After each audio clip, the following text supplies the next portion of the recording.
Ch.29, Windmaster in white, bellowing sandstorms from nothing. Lian unconsciously stepped forward to stand in front of San Lang. I know better than anyone where my place is, Lian replied. Then how dare you still stand next to him? Exclamation mark. Fu Yao shouted.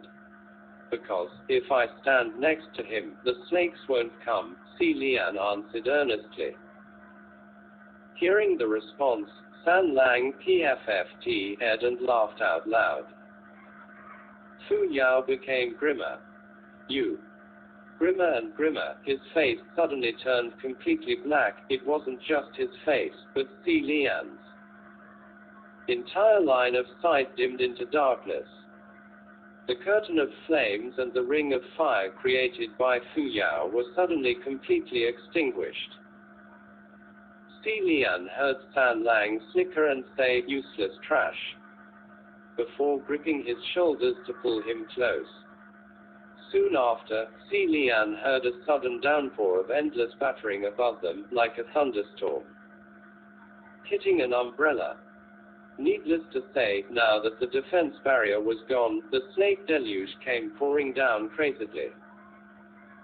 The open umbrella was blocking the downpour, and Lian could smell the thick, foul odor of blood.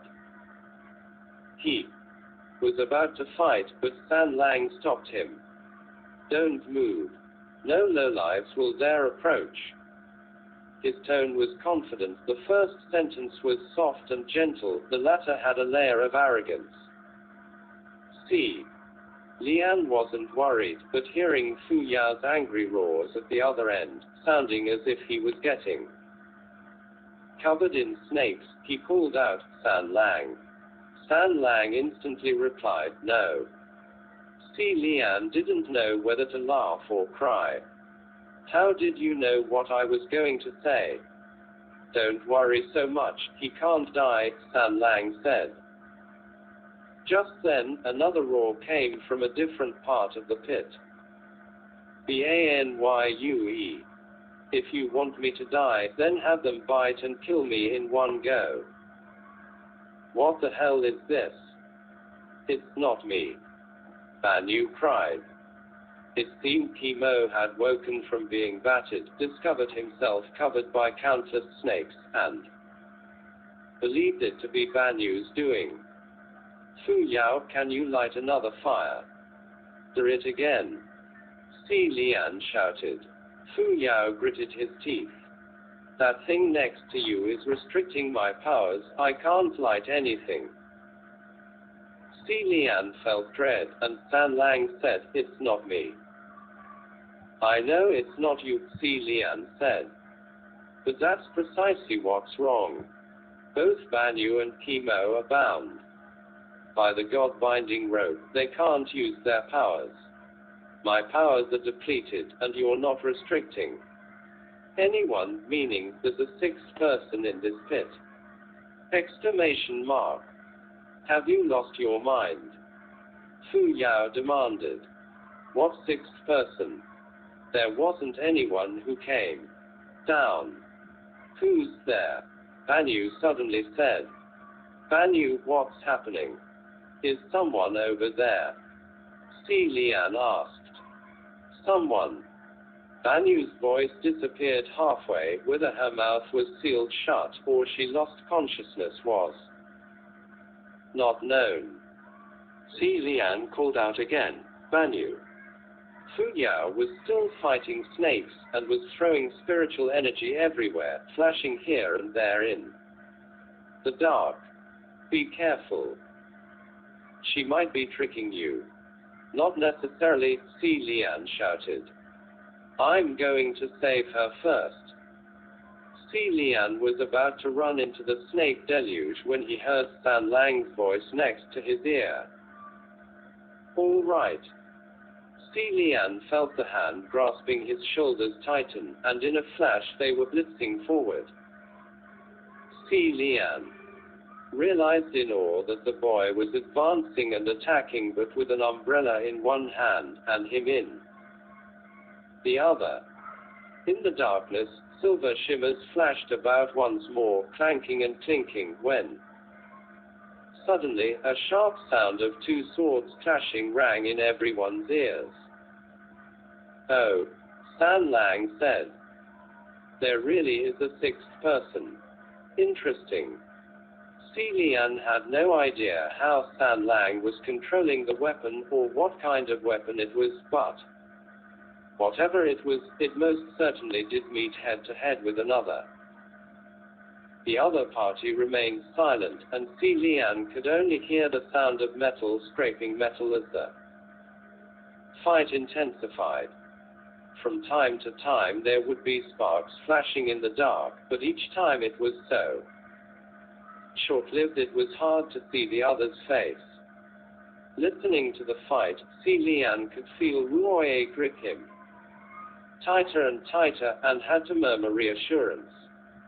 "Don't be scared, relax. Relax a bit." Ruoye loosened, and Si Lian called out again, "Banyu, are you conscious? Can you respond?" No one responded. Fu Yao exclaimed, "Maybe the one fighting now is her. No. This one is definitely not Banyu." Si Lian said.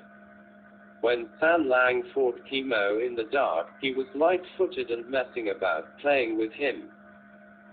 This fight was also in the dark, but Si Lian could tell San Lang was taking it more seriously.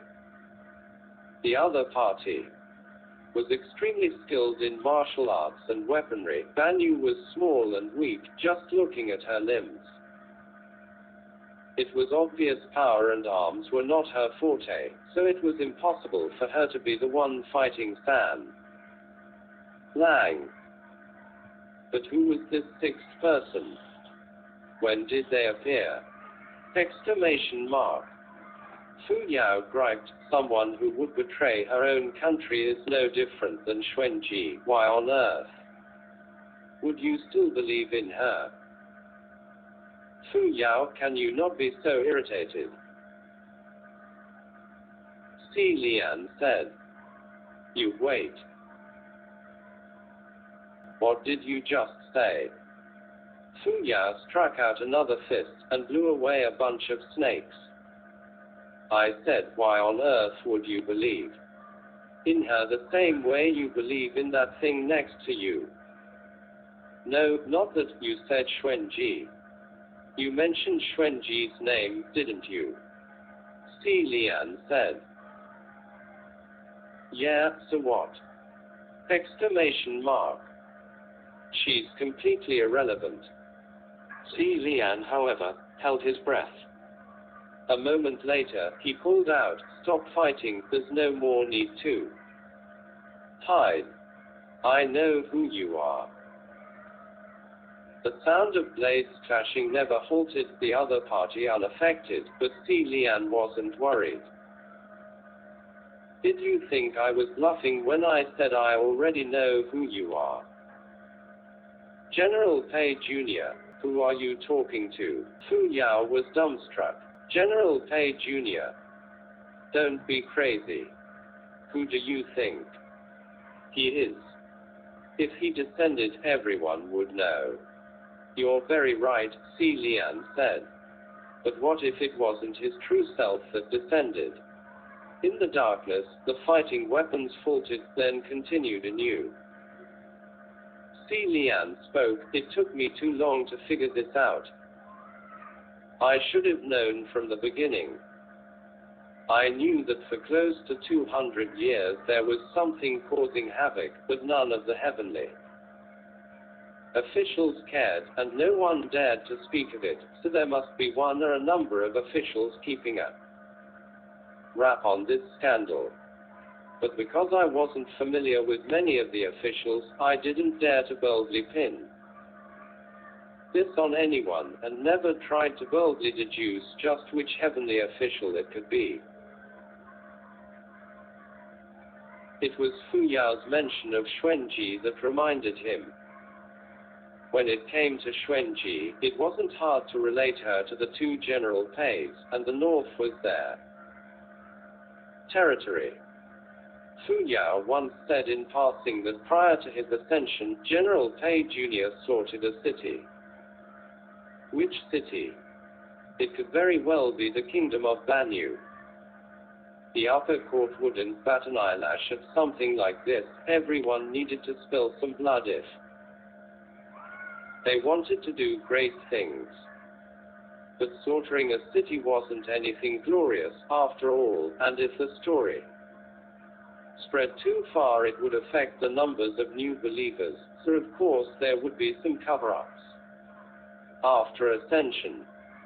Thus, even if everyone knew something of the sort happened, they probably didn't know the details, or care to know the details.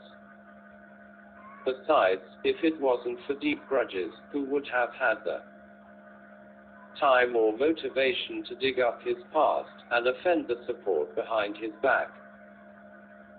Lian spoke slowly. That mud-face said there was someone amongst us who already visited the fortress 50 to 60 years ago. At first, I thought he was lying to deceive us into approaching, but his words may very well contain truth. Before, in that group of people, the one I was the most suspicious of was you. The caravan followed you, and you could take them anywhere. I had never seen a single scorpion snake in the years I lived near Banyu, and now, from just seeking a random shelter from the sandstorm, they happened to show up. I asked you to come look for the Shanyu fern with us, but just before we left, you gave the directions of the ruins to the others so they could follow in our steps if they could no longer sit still. Earlier, on top of the walls, I had already said if anything were to happen, I would go forward first. You, who was always calm, suddenly jumped, dying a meaningless death. Lian continued after a pause. Your actions were strange and illogical. That it took me until now to realize who you are really was too late. Isn't that right, General Pei Jr.? Or should I call your current name Zhao? The silence that ensued was abrupt. It was a moment before a cold voice came. Did you not suspect that the mud face might have been talking about the red-clothed boy next to you? A stream of flames suddenly lit up across the sinner's pit. Under the light, two bloody silhouettes were revealed. One was San Lang, dressed in red, proper and standing with his weapon already tucked away. The other was a plainly clothed young man with a sword held tightly in hand, still at the ready. The plain-clothed young man was covered in blood, looking as if he was also dressed in red. His expression was cold and reserved, carrying someone over his shoulders. It was indeed Zhao. To be fair, whether it be General Pei Jr. himself or Zhao, that composed, calm, and collected aura was a constant, only Lian had never followed the train of thought, so he hadn't connected the two. Until now. The one he was carrying over his shoulders was Banyu. It seemed he had called forth the snakes in order to steal her away during the chaos. Now that his identity was revealed, he had no more need to create havoc, and the snake deluge ceased its bombardment. He sheathed his sword and gently laid Banyu down on the ground. On the side, Kimo was shocked. Who are you? Didn't you fall to your death? Zhao didn't spare a look at Kimo, staring instead at San Lang intently. Kimo, you really haven't changed in these past hundreds of years, he said in the Banyu language. Perhaps the tone of this maddening calm was overly familiar. Chemo's face immediately scrunched up in rage. It's you! Exclamation mark. Exclamation mark. Hey Sue! Exclamation mark. Exclamation mark.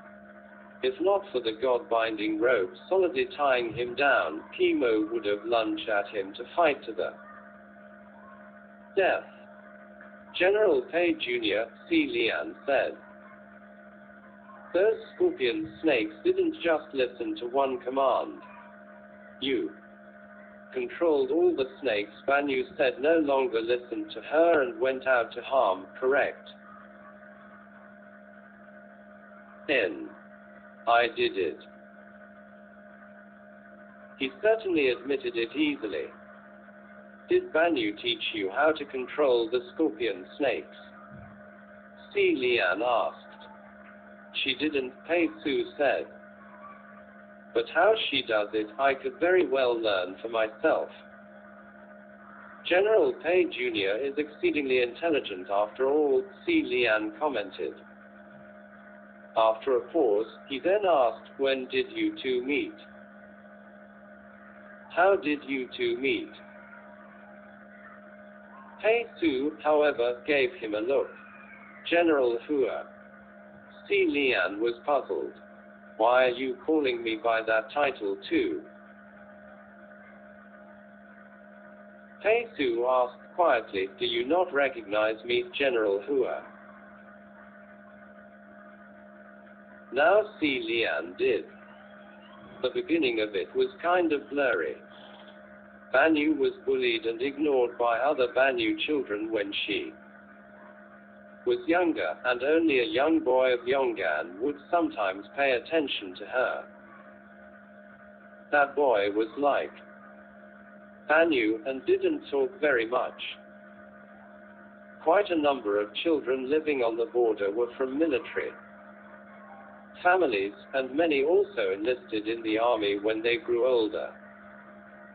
Could it be? It's you! Exclamation mark. C. Lian was surprised.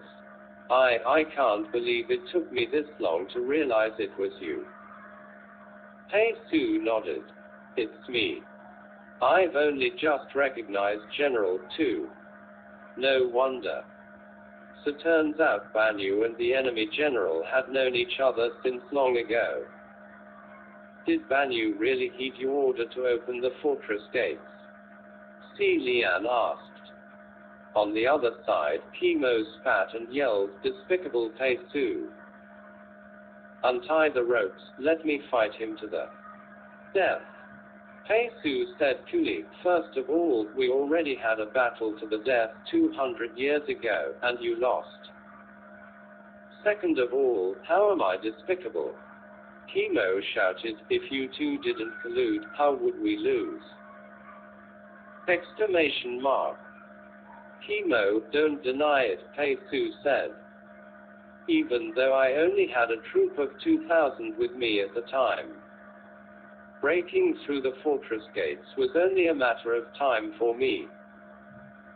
C. Lian couldn't help but interrupt. Wait a sec, you only had 2,000 under you and you were sent to invade a country. What's going on? Isn't that no different than sending you to your death? Were you, perhaps even more elbowed out in the army than I was? Pei Su stopped talking. It seemed C. Lian had hit it on the mark. C. Lian then asked, if you knew it was a sure win, why did you have Banyu open the fortress gates? Because I needed to slaughter the fortress city, Pei Su replied. What do you mean? C. Lian asked. Since you were already going to win, why must you slaughter the city? It couldn't be that it was a hobby of his. It was because victory was at hand that we had to wipe out the city, Pei Su said. And it had to be as soon as possible. Immediately. Leaving none behind. that leaving none behind was chilling. Si Lian pushed, and the reason is. Pei Su answered, on the night before the invasion, many of the leaders of Banyu's major families gathered for a meeting and decided on a secret plot. What plot? The people of Banyu are violent in nature and hated Yong'an to the bone, Pei Su said. Even knowing they were about to be defeated, they wouldn't submit to it. So the entire population of the kingdom, the young, the old, the women and the men, all banded together to assemble this thing. What thing? Si Lian could guess, but he wasn't sure, and the word that came out of Pei Su's mouth confirmed his suspicions. Explosives. Pei Su slowly enunciated each word. They had decided that if the kingdom was to fall, then the citizens would each carry explosives on their bodies, escape to Yong'an, mix into large crowded areas, and suicide bomb to cause riots. Meaning, if they must die, then they would drag as many Yong'an people down as they can with them. If the kingdom should fall, then they shall terrorize the country that brought the downfall, which was why they had to be annihilated before those civilians had the time to flee. Si Lian instantly turned to Kimo, roughly summarized for him in the Banyu language, and asked, "Is this true?" Kimo looked dauntless, without any intention to conceal the facts. "It's true." San Lang raised his brows and commented, "How vile." He said those words in the Banyu language, probably intentionally. Kimo replied angrily, "Vile? What right do you have to call us vile? If it wasn't for your assaults, we wouldn't have been forced to make that move. You ruined us, so we sought revenge. How is that wrong?" Exclamation mark. Pei Su responded coolly, "Really now? How about we lay everything out in the open then?" He tilted his head and said, "How many times had Banyu citizens started riots near the border? How many caravans and travelers going to the West Plains from Yong'an were ambushed by Banyu? You intentionally sheltered the bandits that terrorized Yong'an, and killed our soldiers that went to wipe them out under the pretense of illegal border crossing. How is that not vile?" Pei Su spoke unhurriedly and his tone was calm, but each word was sharp as knives. Kimo argued, "What about you? Why not say you forcibly occupied our land first? The border had always been ambiguous, so how can you say we forcibly occupied your land?" Pei Su countered. "The lines were clearly drawn. It was you who didn't keep to yourselves. The lines were drawn by Banyu, Yong'an had never agreed to it. And your border had the oasis all too. Yourselves, leaving only desert land to us, what nonsense." Kimo was red in the face. The oasis was ours. It had always been ours. Both sides had their stories, just listening to them argue made Si Lian befuddled. This hostility was making him remember how badly he got beaten up, stuck in the middle of both sides, and he could feel the pain on his face resurface. Pei Su seemed to have had enough of quarreling with Kimo, and he turned to Si Lian. "So you see, there are many things in the world that simply can't be clearly defined or resolved. You can only fight." Si Lian sighed. "I'll agree to the first part." San Lang, on the other hand, said, "I'll agree to the last part." Kimo's anger was somewhat curbed, and he suddenly said the majority of Yong'an people were shameless, but you were the most shameless I've ever met. Pei Su, you're a cold-hearted man. You didn't killed us for your country, and it wasn't for saving your people." Hearing this, Pei Su fell silent. Kimo continued, "You exiled son of man, looked down by all. You only wanted to secure your footing in the Yongan army in order to keep timing up, so you had to win that battle. So sad that Banyu still thought you good and was used by you, and betrayed us for the likes of you. But isn't General Pei Jr. General Pei's descendant?" Si Lian wondered. To have such a renowned ancestor watch over him, he couldn't have fallen so astray. "He's not the direct descendant of General Pei," San Lang spoke up. "He's from however many branches out." Pei Su said quietly, "Banyu had always been my subordinate, and only obeyed my command to infiltrate the kingdom of Banyu. She is from both Banyu and Yongan. Once she chose her side, she had to be loyal to that side, so there was no such thing as betrayal. The Banyu people are evil. I have no regrets in killing them." Suddenly, a voice came from above. "Having no regrets in killing, well said. Will you say the same in regards to all the travelers who were misled by you to this pass and lost their lives in this pit?" That voice had come from above everyone's heads, and Si Lian instantly looked up. "Which great lord is here among us?" There wasn't a response, but a sudden strange noise. Whoosh whoosh, it was like the bellowing of wild winds. When that sound finally came near, Si Lian could finally say with certainty, it certainly was the bellowing of wild winds. This abrupt gale entered the sinner's pit from above, swept all the way to the bottom, and rolled everyone into the air. Si Lian immediately grabbed for San Lang, who was the closest to him, and cried, "Watch out." San Lang caught him too, face unchanging. Si Lian only felt a whirl of spinning, their bodies swiftly rising, and after a pause, they started plunging down. Si Lian threw out Ruoye and coaxed in the midst of this chaos. All right, everything's over. Hurry, my good Ruoye, come out and give us a hand." After a couple pets, Ruoye finally reacted. However, with nothing in the air to grab onto other than a giant Sinner's pit below, Ruoye flew about once and shrunk back. Feeling helpless, Si Lian could only adjust his form for landing in the air.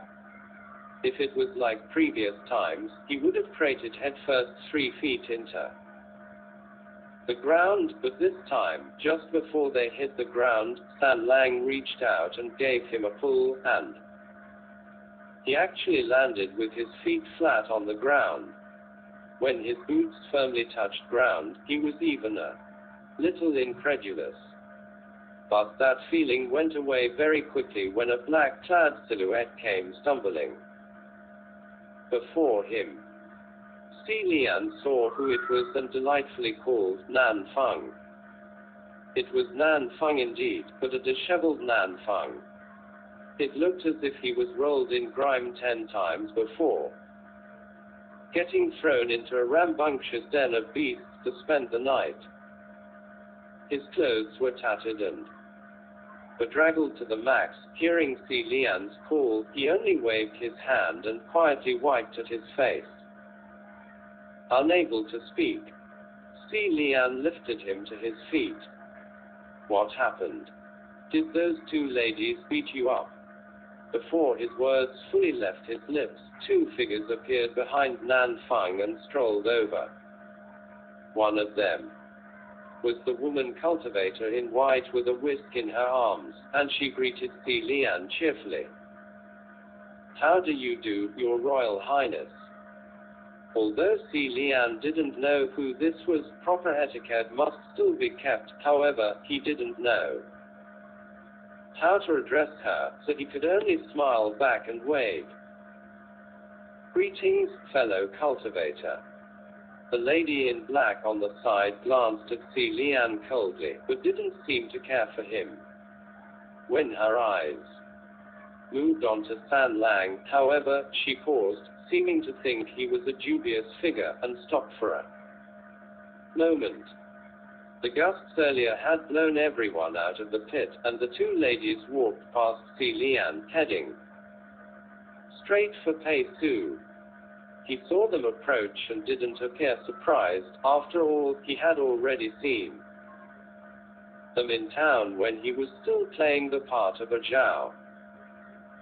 He knelt down where he was, bowed his head to the lady cultivator in white, and greeted quietly, "Lord Windmaster." Si Lian was stunned hearing those words.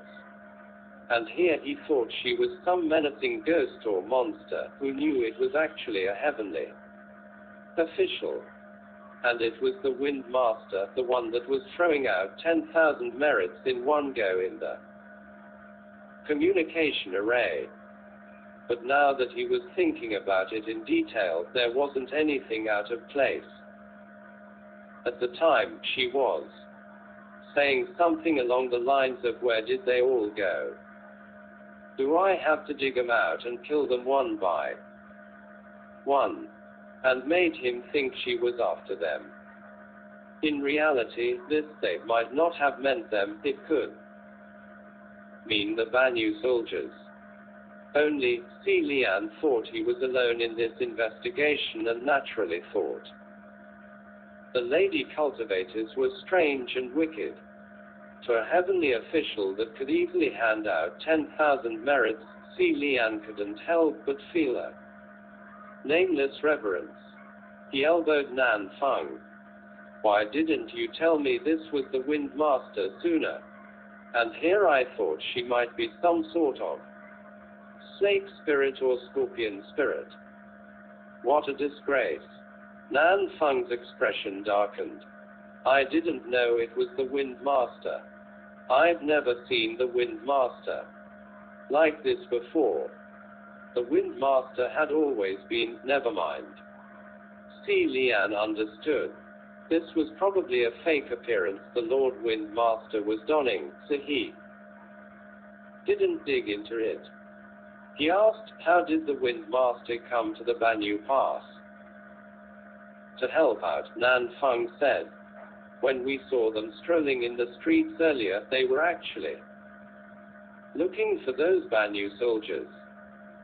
Si Lian recalled now that the first time he asked about the Banyu Pass in the communication array, in the midst of silent awkwardness, it was the Windmaster's sudden release of 10,000 merits that distracted everyone.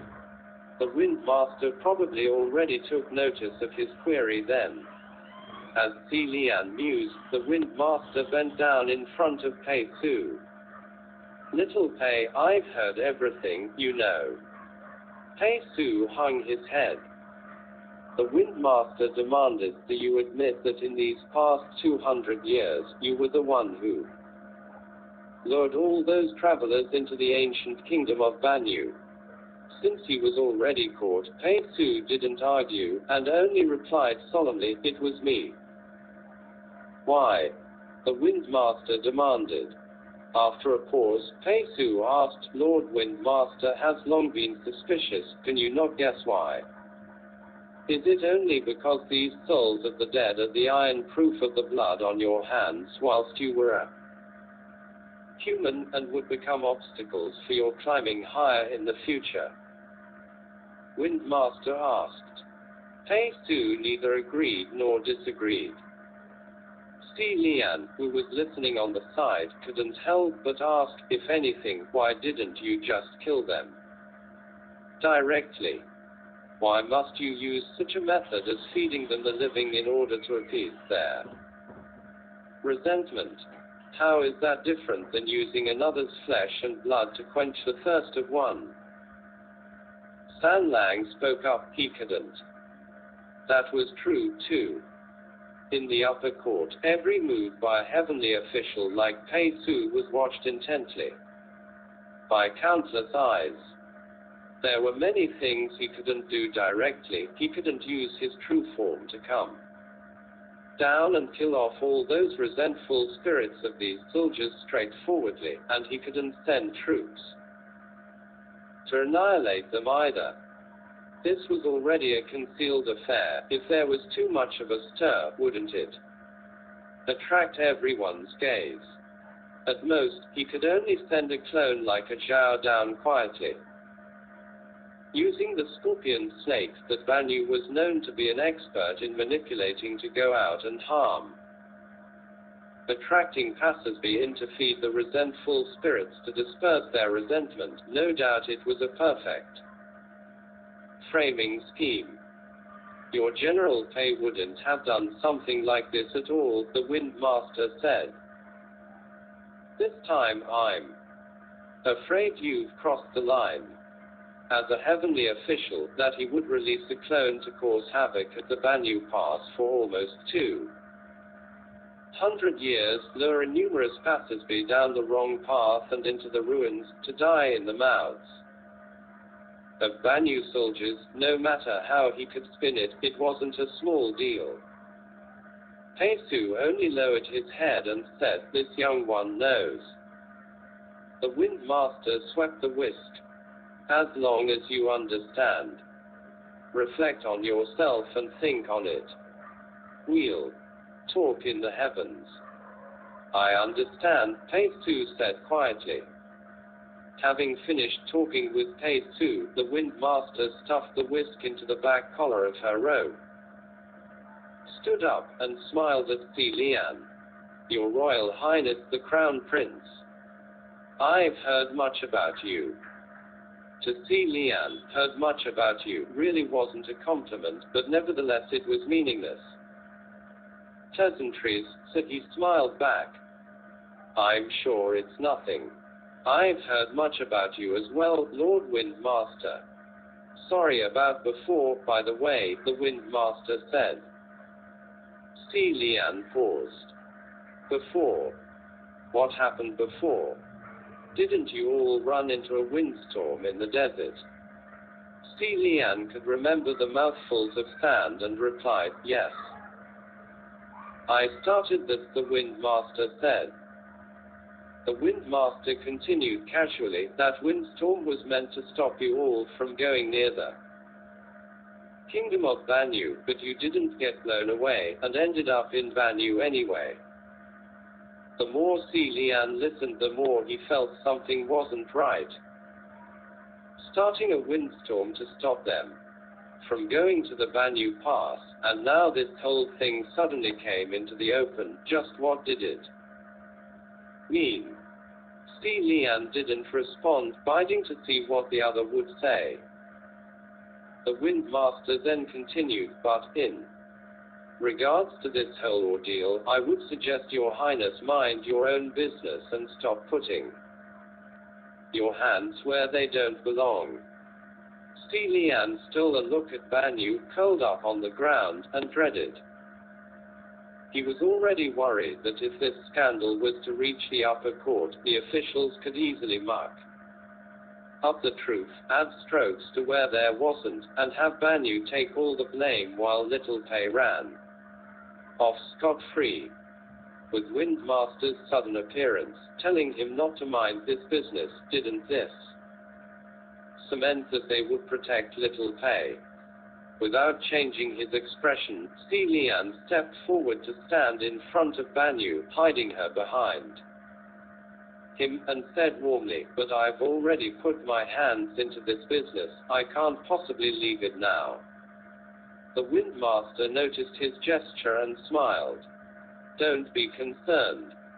You can take the Guoxi of Banyu away with you." That was unexpected. Si Lian was slightly taken aback, and the Wind Master continued.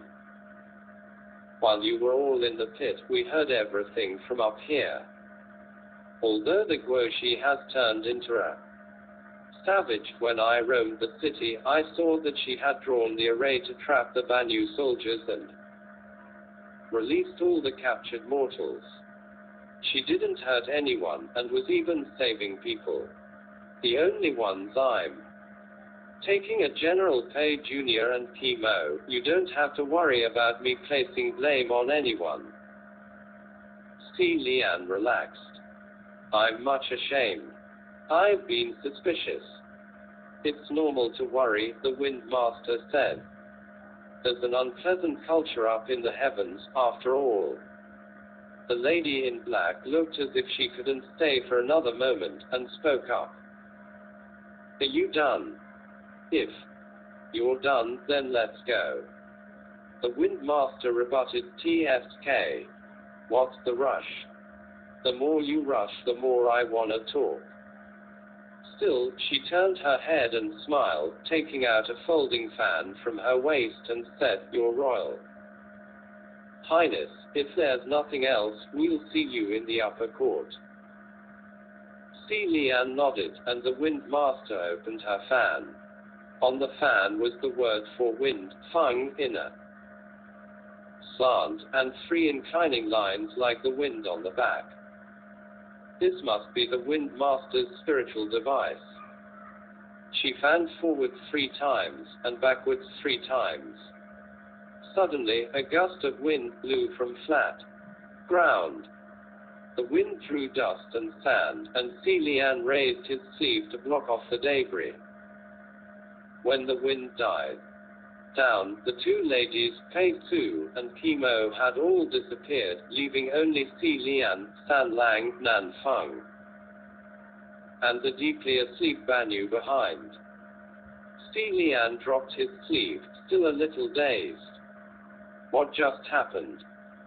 San Lang casually strolled over. A pretty good thing. Si Lian watched him. Is it? Yeah. The Windmaster was trying to help you by telling you not to get involved. Nan Feng walked over too. That's right. You've dug too deep into this business already. The only thing left to do is to file a complaint to the Heavenly Martial Emperor. Don't get yourself involved anymore. Si Lian got it. Is it because of General Pei? Correct, Nan Feng said. This time you have thoroughly offended him. Si Lian laughed. I knew I was going to offend someone one of these days. I guess it doesn't matter. Phew. Nan Feng furrowed his brow. Don't think I'm joking. After the Great Martial Hall, the next most powerful Martial Palace is Mingguang. General Pei thinks very highly of Little Pei, and has always tried to boot Quan Yizhen. He's gonna come knocking, looking for trouble. Quan Yizhen is the martial god that rules the West, right? Si Lian asked. That's the one, Nan Feng replied. Quan Yizhen is also a new official. He ascended around the same time as Pei Su. He's young and a little but very powerful. General Pei wanted Pei Su to take all the devotees of the West, and he's done well for himself, especially these past few years. Now with you dragging this scandal out into the open, it's not looking good for Pei Su. Maybe he'll even be banished. If he gets banished, your luck is gonna turn for the worse too. Si Lian rubbed his forehead, mentally taking note that from now on he would have to be more mindful when eating, drinking, and walking. San Lang, however, didn't think it was a big deal. Don't worry. Pei Ming is too proud. He won't do anything underhanded. Nan Feng gave him a look. What about the Windmaster? Si Lian asked. She told me not to get involved, so isn't she the one who will file the complaint? Doesn't that mean she'll be the one offending General Pei? I can't have that. Let's call her back. Nan Feng, do you know the password to her personal communication array? You needn't worry about the Wind Master, Nan Feng said. General Pei can hurt you, but he won't touch her. She may be younger than you, but she's much more successful in the heavens. Si Lian wasn't shocked into silence, but was instead thinking, who in the heavens is more of a failure than me?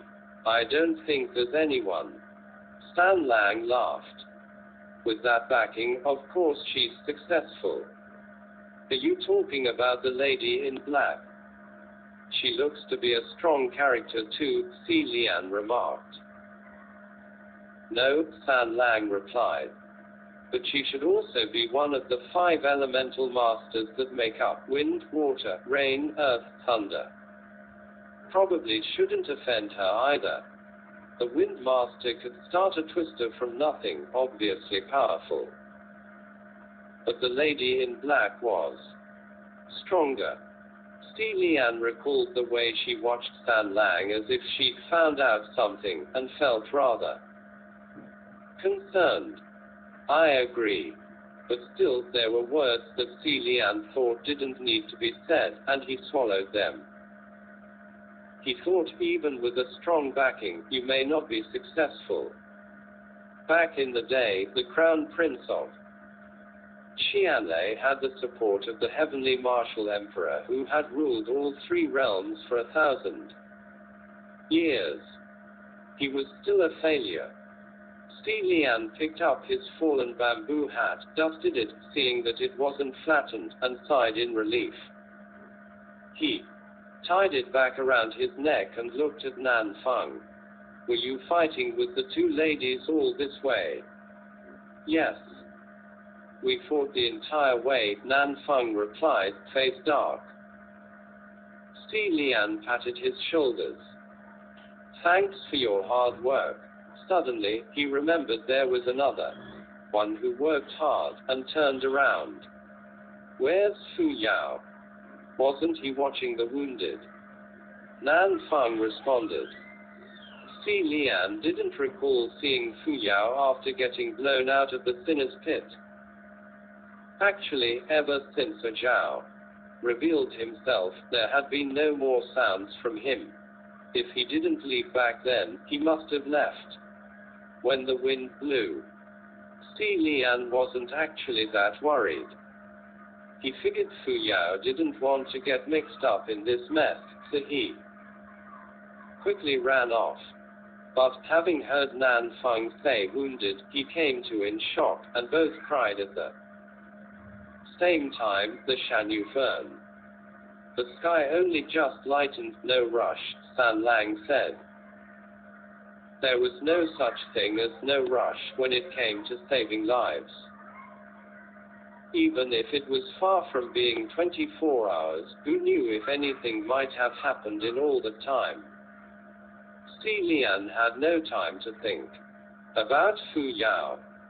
He hurriedly lifted Banyu onto his back, and ran towards the palace grounds. Once at the palace, Si Lian laid Banyu down, and immediately picked a few large bushels of the Shanyu Fern. That mud face was still on the ground, its face a bloody mess amongst its white bones. In the past, Si Lian would have buried it, but first of all, he was in a hurry to save people, and secondly that man had been buried in the ground for 50 to 60 years, he must not want to go back. But the corpse of the dead merchant was missing, and Si Lian stopped, puzzled. Just then, Stan Lang emerged from the palace with a small clay pot. When Si Lian saw, he immediately called out, "Bless you, Stan Lang." Banyu was weak and wouldn't wake up, so Si Lian shrank her and tucked her into the pot. The group of them continued to collect the ferns, and rushed back. It had been about 8 hours since they left. Returning to where Fu Yao had drawn the circle, Si Lian saw that many were still within it, scared to venture out. The old man who had taken Nan Feng's pill was doing all right, and after applying the herb to his wound, he was able to stand and walk after resting for a while. Only, Si Lian didn't think there was any need to tell them what the herb used to grow on. After some time, the merchants were all calmed and began to worry. Where's Tian Sheng? How come they haven't returned yet? Si Lian was too busy picking herbs earlier and didn't bother with Tian Sheng and the others. He was just thinking about going back to the ruins to search for them when he heard the voice of a boy yelling "Gege!" and uncle's coming closer. Si Lian turned his head, and sure enough, it was Tian Sheng. The boy had a large bushel of the Shanyu fern in his arms, and behind him were two other merchants, all huffing and puffing. Turns out, while on top of the walls of the Sinner's Pit, Banyu swept the soldiers down and captured Tian Sheng and the merchants. They were terrified, but Banyu only led them down from the pit and directed them where to go before sending them on their way. They escaped, picked the herbs, buried the dead merchant's body, and ran back, yet still somehow were slower than Si Lian. In any case, Si Lian escorted the caravan out of the Gobi Desert and ended this journey. Before they bid farewell, Tian Sheng snuck out to find him and whispered mysteriously, "Gege, I've a question for you." "Ask away," Si Lian said. "You're actually a god, aren't you?" Si Lian was astonished, but also a little touched. In the past, there was a time when he'd holler and announce to the world, "I'm a god. I am the crown prince, His Royal Highness." And no one would believe him. This time, he hadn't even said anything, and the other party asked if he was a god, deeply surprising him, but also moving him. Tian Sheng added immediately, "I saw you use spells." "Don't worry, I won't tell." "How would you even tell?" "No one would believe you," Si Lian thought. Tian Sheng continued, "If not for you, I would have gotten thrown into that pit by those ugly ghost soldiers. When I get home, I'll build you a temple and worship you." Si Lian watched him pat his chest and make very big hand gestures, and couldn't help but let out a laugh. He smiled. Then, "Thank you." San Lang was standing on the side, and he chuckled lightly for some unknown reason. Si Lian didn't think it was because he thought a child's naive words were ridiculous. Although children had no idea just how much work went into constructing a temple, receiving such a promise, fulfilled or not, was nevertheless still a happy occasion. After much hassling, he had to leave behind a random title, the Scrap Immortal. Then he waved and walked off in the opposite direction. Nan Feng drew another distance-shortening array, and sent them all back to Puchi Shrine. Opening the door, Si Lian took the straw mat out, laid it open on the ground, and collapsed on it like a dead body. This was done all in one breath. San Lang sat himself down next to him, hand propping up his chin, and watched him. Si Lian sighed. "How long were we gone?" "Around 3-4 days, San Lang replied. Si Lian sighed again. "Only 3-4 days, why am I so tired?" Ever since he descended, he was always worked to the bone like a dog, no lie. After he was done sighing, Si Lian looked up. "Hey, Nan Feng, why haven't you reported back yet?"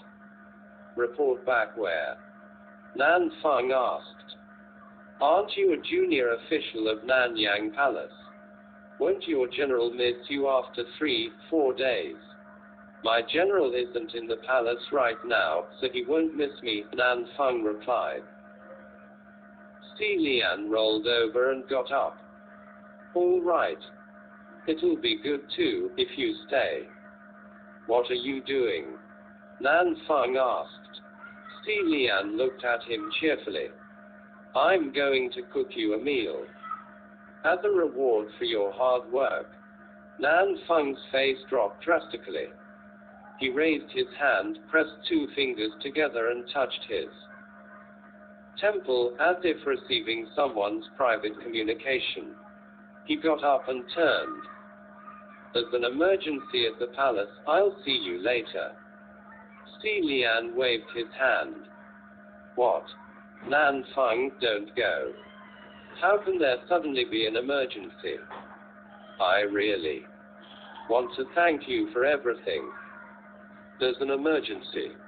Nan Feng roared, and ran out the door.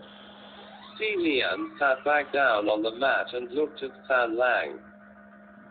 I guess he's not hungry. There was a loud bang before San Lang could reply, and it was Nan Feng who came back, having Sam open the door in a rush. You too! Exclamation mark. Si Lian and San Lang were sitting together on the mat and both raised their heads to look at him. What? About us too? Nan Feng pointed his finger at San Lang, then at Si Lian, his words stuck in his throat, unable to speak. Then finally, I will be back. You're very welcome to, Si Lian said. Nan Feng gave San Lang one last stink eye before closing the door and leaving. Si Lian crossed his arms and tilted his head like San Lang often did, and said, looks like there really is an emergency. He turned to look at the boy next to him and smiled cheerfully. He's not hungry, how about you? San Lang smiled cheerfully back. I'm starving. Si Lian grinned and stood up again, turned around and casually cleaned the altar table. All right then. What do you want to eat, Kua Cheng? Behind him, there was silence. Then chuckling. I still prefer the name San Lang.